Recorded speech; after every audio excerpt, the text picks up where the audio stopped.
A gente começou, né, a equipe toda com muito medo, porque é uma doença nova que as pessoas no mundo todo não sabiam muito como lidar e o risco de infecção, mas ao mesmo tempo a necessidade de querer ajudar e de querer fazer o melhor e dentro daquilo a gente iniciou com um isolamento específico de uma unidade no segundo andar onde a gente trabalhava, que era uma unidade de cardiologia, né? Essa unidade foi, pela característica da unidade, a presença de box e a facilidade de isolamento, ela foi uma unidade que foi isolada. E aí a rotina do dia a dia mudou completamente, né?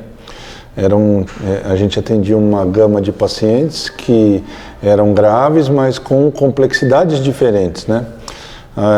O Covid trouxe para toda a equipe, além da questão do medo, quer dizer, lidar com uma doença que a gente não conhecia muito bem e como é que era a evolução dessa doença nos pacientes. E dia a dia a gente foi se preparando, estudando, aprendendo, uma carga de trabalho muito grande e estamos aí já há quase 4 meses. Começou o isolamento, a fechar a unidade foi no meio de março, né, que foi mais ou menos coincidente com a época que teve o lockdown em São Paulo, que o governador orientou e a gente já preparou a unidade para receber possíveis doentes e desde então esse contingente vem aumentando e a gente vivendo dia a dia com essa nova realidade, né?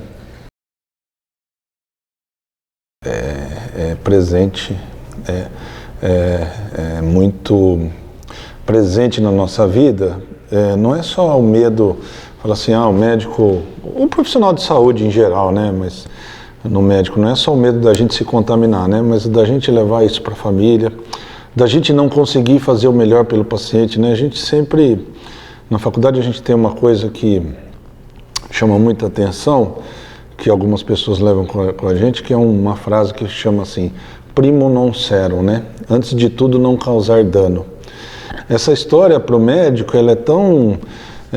veio à tona de maneira tão importante nessa pandemia, porque veja, tudo que a gente vinha fazendo, será que era o melhor para o paciente? Por não conhecer, por ser uma doença com características novas, a gente tem sempre o medo, né, de não estar fazendo o melhor, ou de aquela conduta, ou aquela situação não ser o melhor para o doente. Então, não é só o medo da gente se contaminar, claro, existe o medo dia a dia, mas quando você está lá imbuído no seu trabalho, no dia a dia e tal, a gente acaba, lógico, preocupado com as rotinas que mudaram completamente, na forma como a gente aborda o doente, o uso de EPI, isso uma coisa ficou muito evidente, né? No dia a dia nosso, mas assim, o medo de não poder fazer o melhor, isso que angustia muito, né? Quando a gente dá alta para um paciente com Covid, essa questão que às vezes colocam nas redes sociais, o paciente saindo e tal, eu acho que o melhor momento de tudo aí é quando a gente vê que aquele paciente que ficou tão grave, porque é tão impessoal o uso de máscara, você não está me vendo aqui, não tem a empatia, né? Imagina com o paciente deitado, sedado, ele nem sabe o que aconteceu com ele, graças a Deus ele nem sabe, mas ele atravessou tanta dificuldade durante o período de internação que quando ele sai, é uma alegria muito grande para a equipe mesmo. Então acho que a recompensa maior é esse. E o medo está no dia a dia, né? Então não é só o medo da gente se contaminar. Existe isso muito evidente, nós... e passar isso para os familiares, a gente se contaminar e não poder trabalhar e não poder... Mas assim, o medo de não poder fazer o melhor também é uma coisa muito...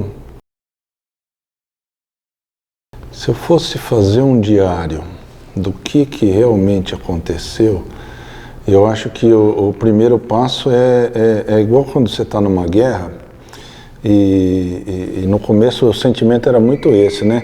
Se a gente pudesse descrever, você está numa guerra, só que quando você está numa guerra, você sabe quem é o seu inimigo, você sabe as armas que ele utiliza. Nessa situação específica, a gente estava indo para uma guerra com a possibilidade de ter baixas, e assim, baixas no sentido da gente ficar doente, mas nós não sabíamos o que estava enfrentando. Então eu acho que a primeira parte disso foi entrar numa luta sem ver o inimigo cara a cara, você não consegue ver, e você não sabe que arma que ele está utilizando para você se defender ou para você contra-atacar. Então foi uma coisa, eu acho que é o primeiro passo do diário. À medida que as coisas foram acontecendo, a gente começou a entender um pouco. A gente ainda não sabe todas as armas que o inimigo utiliza, mas a gente já conhece mais ou menos as suas artimanhas. Então a gente consegue desviar de alguns momentos. A gente teve sucessos, né? A guerra ainda está acontecendo, mas a gente venceu algumas batalhas. Infelizmente perdemos outras, isso nos deixa muito triste, né? Mas você vê que Bauru até foi agraciado com uma taxa de mortalidade baixa. Isso eu acho que é muito o empenho de toda a equipe, do hospital, dos recursos, até da sociedade civil organizada, que ajudou muito a gente numa série de coisas, mas foi uma luta. Quer dizer, o diário é o diário de uma luta.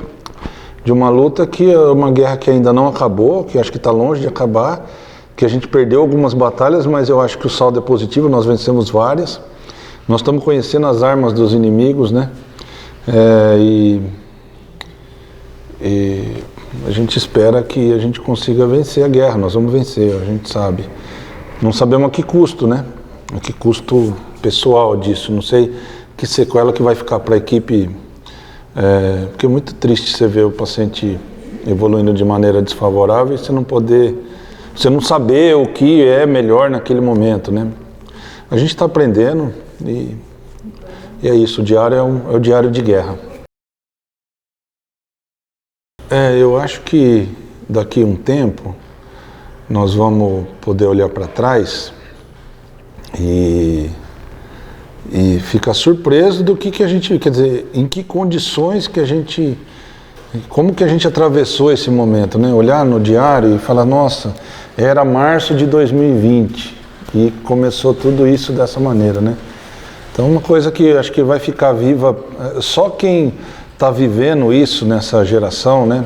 Uma coisa, eu sou médico há mais de 20 anos, né? E é uma coisa que surreal que aconteceu. Então eu acho que o diário de uma lembrança, né?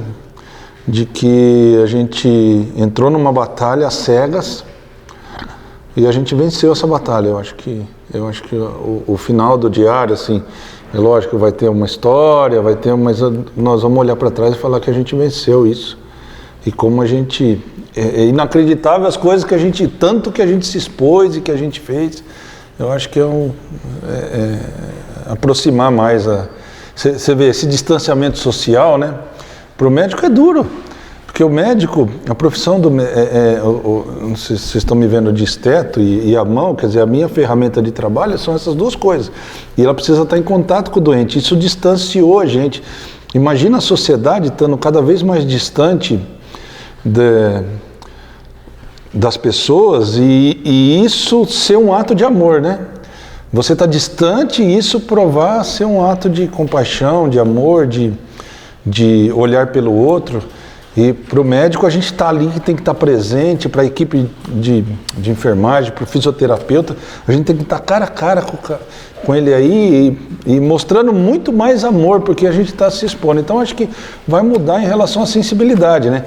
Conversar com a família via boletim, não ter a visita, sabe? Você tentar expressar em palavras o que a gente não consegue.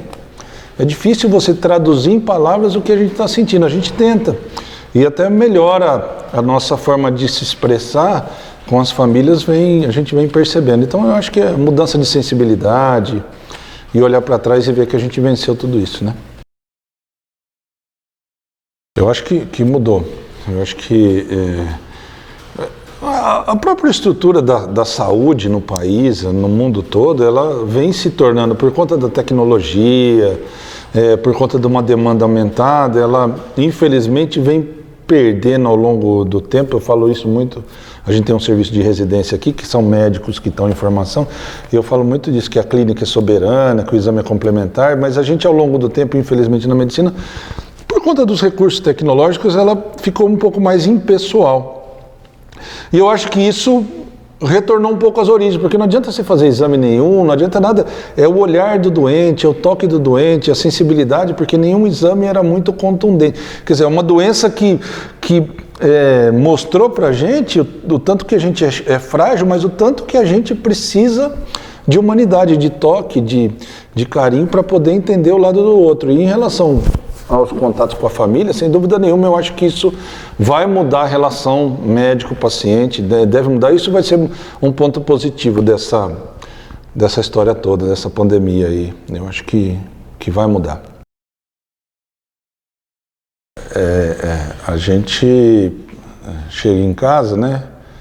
E uma coisa que tem dificultado bastante é o isolamento mesmo das pessoas. No começo a gente criou uma rotina dentro de casa para poder. Minha mãe mora comigo, né? Minha mãe não tem muitos fatores de risco, mas é uma paciente, uma senhora mais idosa, 70 e poucos anos. E assim, o contato fica cada vez mais restrito, né? Tem meus filhos, né?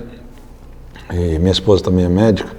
Mas assim, então a gente procura dentro de casa ter uma rotina de distanciamento. Isso é difícil a gente entender, porque a gente tem medo de trazer alguma coisa para dentro de casa. Olha que coisa. Então chega em casa, tira o sapato, já vai tomar banho e essa coisa, essa rotina do dia a dia tem nos deixado mais aflitos, mais distantes, mas ao mesmo tempo é aquela história, né? De provar um ato de amor ou distanciamento. Isso tem sido complicado. Agora, uma outra coisa que judia muito é que assim, você vai embora para casa naquele momento que era para você desligar e você não consegue. É muito difícil falar para uma família que um pai de família de 40, 50 anos faleceu, né? A gente vive com isso todo dia. Então, às vezes você fica, não, esse cara não pode morrer, esse cara, o que eu posso fazer por ele, o que eu posso fazer de diferente, aquela coisa fica na tua cabeça e tal. Isso é ruim, porque a gente acaba ficando doente, então a gente tenta se desligar, né? A gente tenta criar uma armadura para poder continuar vivendo, porque senão você sai do hospital, você fica 18, 24 horas às vezes aqui, chega para casa e continua com aquela... Então, eu acho que o enfrentamento em relação a essa condição de proteger a sua família e de não deixar também, de tentar deixar para trás, pelo menos naquele momento, as coisas que você vivenciou, é que tem sido um desafio muito grande para a pessoa, né, para o médico, no convívio da sua família, né? Viajar, cara. Que vontade de poder viajar. Eu gosto muito de viajar e assim, não poder sair de casa e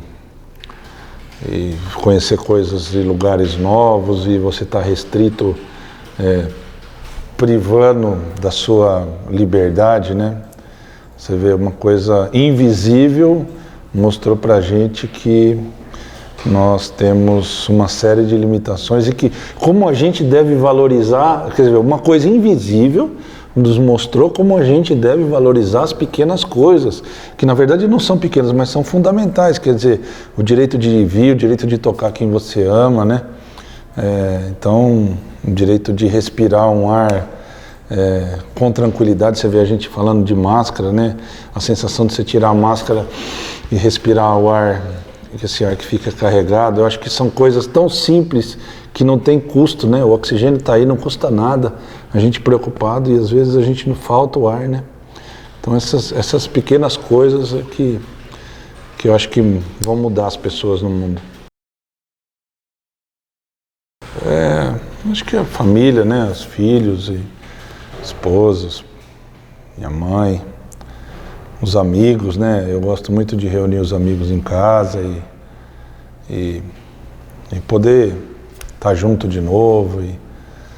Não em festa, nada, mas assim, eu gosto muito de fazer um bom churrasco, né? E todo mundo conversando. Esse convívio eu acho que vai ser importante no retorno aí. Olhar para trás só e ver as coisas boas que aconteceram, mas que isso acabe logo.